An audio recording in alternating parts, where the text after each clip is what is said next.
Fala, meu povo, tudo bonzinho com vocês? Pessoal, vamos aqui para a nossa primeira aula sobre agentes públicos, um assunto que é interessante, eu tenho certeza que vocês vão gostar, vão se identificar. E antes de passar o conteúdo da aula em si, vamos para aquele momento blogueiro, né? Se você não tiver inscrito ainda no danado do canal, se inscreva, tá certo? Aproveite que você está se inscrevendo, clique no sininho lá das notificações para você ser informado sempre que sair uma videoaula nova. E já que você está apertando o botãozinho aí por baixo, clique também no de curtir, deixa aquele joinha aqui para dar um incentivo aqui na aula. E aí quando terminar o vídeo, se você não tiver gostado do conteúdo, se você não tiver gostado da aula, aí você tira o joinha e bota o dislike, mas enfim, a inscrição e o sininho você mantém porque vão vir outras aulas e o conteúdo vai ser muito interessante, tá bom? Certo, pessoal, agentes públicos. O que é isso? Do que a gente está falando quando a gente usa essa expressão, agentes públicos? Para a gente entender o que é agente público, a gente começa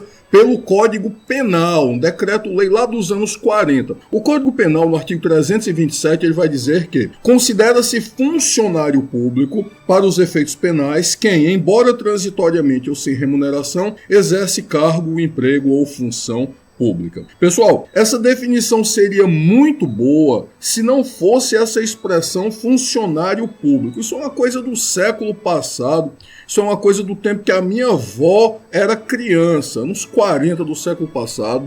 Eu sei que o Código Penal já é velhinho, já está aí com seus 80 anos, mas vamos combinar, né? Ele já foi muito alterado também, já foi muito atualizado e já deu tempo de sobra de corrigir esse negócio aí. Funcionário público, pessoal, é uma expressão que caiu no desuso, ela não significa muita coisa, não faz muito sentido. Então você, por favor, pegue o seu vadimeco e risque funcionário público, ou pelo menos circule, puxe uma setinha e coloque a observação, a anotação, agentes públicos. Então você troca funcionário público por agente público, tá certo? Bom, vamos dar sequência, vamos dar seguimento no nosso conteúdo. A Lei 8429 de 1992, que é a LIA, Lei de Improbidade Administrativa, e a gente vai estudar essa danada em breve, tá bom? A gente vai estudar, vai conhecer todas as modalidades de improbidade administrativa. Ela, no seu artigo 2º, vai dizer que reputa-se agente público, para os efeitos desta lei, todo aquele que exerce, ainda que transitoriamente ou sem remuneração, por eleição, nomeação, designação, contratação ou qualquer outra forma de investidura ou vínculo, mandato, cargo, emprego ou função nas entidades mencionadas no artigo anterior. E aí são as entidades públicas, entidades relacionadas ao poder público, tá bom? Então, pessoal, vamos juntar aqui, vamos sintetizar tudo e estabelecer, construir aqui um conceito de agente público para fins do estudo do direito administrativo. Agente público vai ser todo aquele que exercer função pública. O camarada está exercendo a função pública, ele está agindo em nome da administração pública, ele vai ser um agente público. Não interessa se ele não passou em concurso, não interessa se ele é um temporário, não interessa se ele é um particular em colaboração com a administração pública. Ele está exercendo função pública, ele é um agente público. Pablo, mas ele não está ganhando nada, ele não está recebendo remuneração nenhuma, não interessa, é agente público. Pablo, mas ele está lá só temporariamente, só provisoriamente, não interessa, enquanto ele estiver lá, ele é agente público. E aí você olha para mim e pergunta, Pablo, mas como assim? Sem remuneração isso é possível? É. Pessoal, acredito eu, é possível que algum de vocês já tenha sido jurado no tribunal do júri, ou já tenha sido mesário numa eleição. Você ser jurado no tribunal do júri é uma maravilha, não é? Você é convocado, você tem que ir e você ainda corre o risco de arrumar uma inimizade aí pesada, porque, enfim, se o camarada for condenado, ele vai presumir aí que você votou pela condenação dele. Então você fica numa situação meio ingrata, tá certo? E o que é que você ganha com isso? Você recebe remuneração? Não, você ganha o direito de faltar ao seu trabalho e você ganha ali o vale de alimentação, porque, enfim, além de te botar para julgar um bandido, você ainda ficar com fome também era complicado, né? E mesário da eleição é a mesma coisa. Você é convocado, você vai e você recebe o direito de faltar ao seu trabalho e você recebe o vale alimentação também, tá certo? Então é assim que funciona. Só que enquanto você estiver exercendo aquela função pública, você vai ser um agente público. Certo? Então vamos guardar isso, pessoal. O agente público vai ser esse gênero super amplo que compreende todas aquelas pessoas que exerçam cargo, emprego ou função pública, ainda que transitoriamente, ainda que sem remuneração.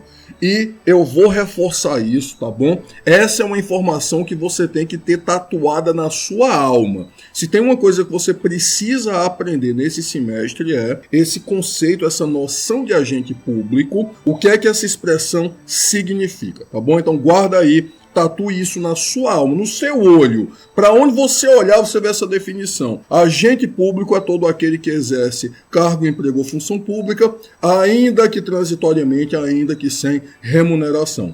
Certo? Se agente público é um gênero, quais são as espécies? Vamos ver isso agora.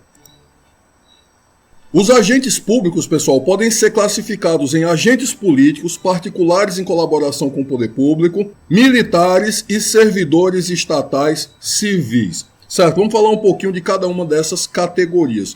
Certo, vamos começar aqui pelos agentes políticos. Quem são esses camaradas? Os agentes políticos, pessoal, são aqueles agentes públicos que vão atuar no exercício da função política do Estado. Então são aqueles camaradas que vão exercer aquelas atividades típicas de governo, tá bom? São aqueles camaradas que vão propor, que vão decidir as diretrizes políticas dos entes públicos. E aqui vale a gente relembrar muito brevemente aquela distinçãozinha que a gente faz lá no começo das aulas de Direito Administrativo 1, quando a gente diferencia a atividade administrativa dos atos de governo. A gente sabe que governo é atividade política, é atividade constitucional, independente ou relativamente independente. Então são aqueles atos que são exercidos pelos agentes políticos que gozam de amplíssima margem de discricionariedade. O que eu quero dizer com isso? Imagina que a cidade não é asfaltada, ela está no calçamento. É uma escolha política se você vai asfaltar ou não. Concordam comigo? Imagina que você é o governador do estado. Você pode decidir se você vai priorizar segurança pública ou educação ou saúde. Essas são escolhas políticas. Então isso é atividade de governo, isso é ato de governo. Agora, detalhe. Uma vez que essa escolha é feita, quando ela vai ser conduzida pela administração pública, aí ela é feita estritamente na forma da lei. Então imagina que, por exemplo, o governador, os agentes políticos decidem modernizar a polícia. Então vai comprar mais viatura, comprar mais equipamento. Uma vez que essa decisão política foi tomada, a administração pública vai fazer a licitação. Então você não vai comprar de qualquer jeito. Não é porque, eu sou governador, vou comprar do meu compadre. Não, a gente sabe que isso é ilegal, isso é imoral, isso é absurdo. E a gente sabe também que essas coisas não acontecem no Brasil, não é? Hashtag só que não. Tá, não deveriam acontecer. A gente sabe que isso não deveria acontecer e, enfim, infelizmente ainda acontece, mas aos poucos a gente vai melhorando. E aí, ainda nessa perspectiva da diferença entre governo e administração pública, a gente faz aquela comparação, né? O governo é como se fosse o maestro da orquestra. Então ele vai escolher a música que vai ser tocada, ele vai estar lá conduzindo os músicos e a administração pública é a orquestra. Vai basicamente seguir os comandos do maestro, tá bom? Essa é uma comparação meio singela, mas ela funciona, ela permite, ela possibilita com que a gente entenda o negócio.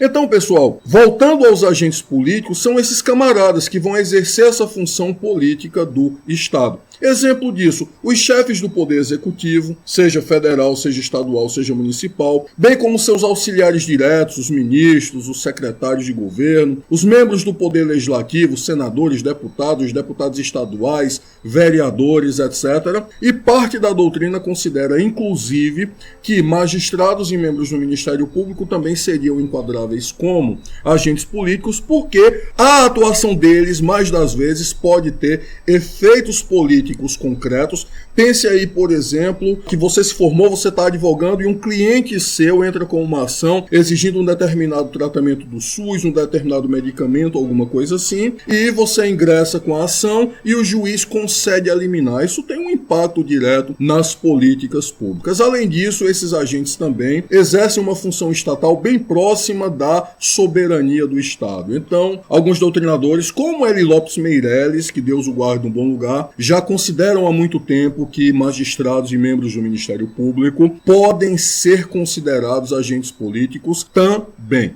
Isso é unânime na doutrina? Não. Mas é um posicionamento que faz muito sentido, sobretudo depois do advento do neoconstitucionalismo, judicialização da política, ativismo judicial, aquela coisa toda, tá bom? Certo, então esses são os agentes políticos. Aí você pergunta, Pablo, a gente vai passar o semestre estudando agentes políticos? Não, a gente não vai dar tanto enfoque neles, porque a gente já teve a oportunidade de falar neles em constitucional. Então você lembra que eu falei no presidente da República, eu expliquei que os ministros de Estado são auxiliares do presidente exoneráveis ad nutum, eu falei em impeachment, falei nos deputados, falei nos senadores, etc, etc e tal. Então a gente enfoca mais os agentes políticos em direito constitucional. Aqui a gente lembra deles, menciona eles um pouquinho, mas não é o nosso foco principal, tá bom? Certo, agentes políticos já vimos. Particulares em colaboração com o poder público.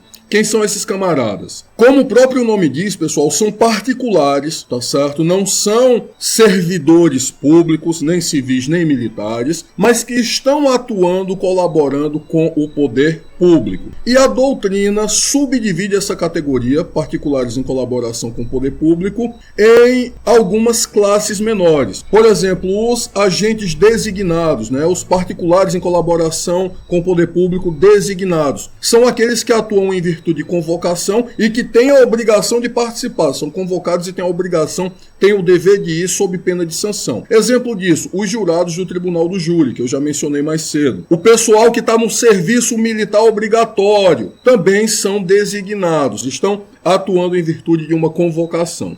Certo? Então, primeira subclasse, digamos assim, dos particulares em colaboração são os designados. Segunda, voluntários. São aqueles que atuam voluntariamente em repartições públicas, hospitais, escolas, etc. Vão porque querem, vão porque têm esse desejo de ajudar. Exemplo disso, aqueles amigos da escola, voluntários que auxiliam nas escolas públicas. Terceira categoria, delegados, são aqueles que vão prestar serviços públicos mediante delegação do Estado. O melhor exemplo aqui, pessoal, são os titulares das serventias de cartórios. Então o camarada presta o concurso público, é aprovado, e a partir daí, mediante delegação, eles poderão prestar o serviço notarial, tá bom? E por fim, a última são os credenciados. São aqueles que vão atuar em nome do Estado em virtude de convênios celebrados com o poder público. E aqui o melhor exemplo são os médicos privados que prestam serviço ao SUS via convênio. Então, só recapitulando aqui, particulares em colaboração com o poder público, quem são eles? Designados, voluntários, delegados, credenciados. Aí você olha para mim e diz, mas Pablo, eu vi no livro outra terminologia, agentes honoríficos, não sei o que, só muda o nome. Você entendeu o que são os particulares em colaboração com o poder público, você já está sabendo, já está de bom tamanho. Tá bom? Certo, servidores militares ou apenas militares são aqueles que prestam serviços às Forças Armadas, à Marinha, ao Exército, à Aeronáutica, às polícias militares ou aos corpos de bombeiros militares dos estados, do Distrito Federal e dos territórios. Essa categoria aqui, os militares, o vínculo jurídico deles, pessoal, é claramente estatutário. Eles têm um estatuto próprio, a remuneração deles é paga pelos cofres públicos, só que eles têm regras jurídicas que são diferentes daquelas que são aplicadas aos demais servidores públicos e demais agentes públicos em geral, tá bom? E aí, por fim, antes tarde do que nunca, chegamos no último grupo, que são os servidores estatais civis, ou apenas servidores estatais, que são uma categoria também ampla, que se subdividem em servidores temporários, empregados públicos e servidores estatutários. São esses aqui que a gente vai enfocar mais, então a gente gente vai dar uma atenção maior aos temporários, a gente vai dar uma certa atenção aos empregados públicos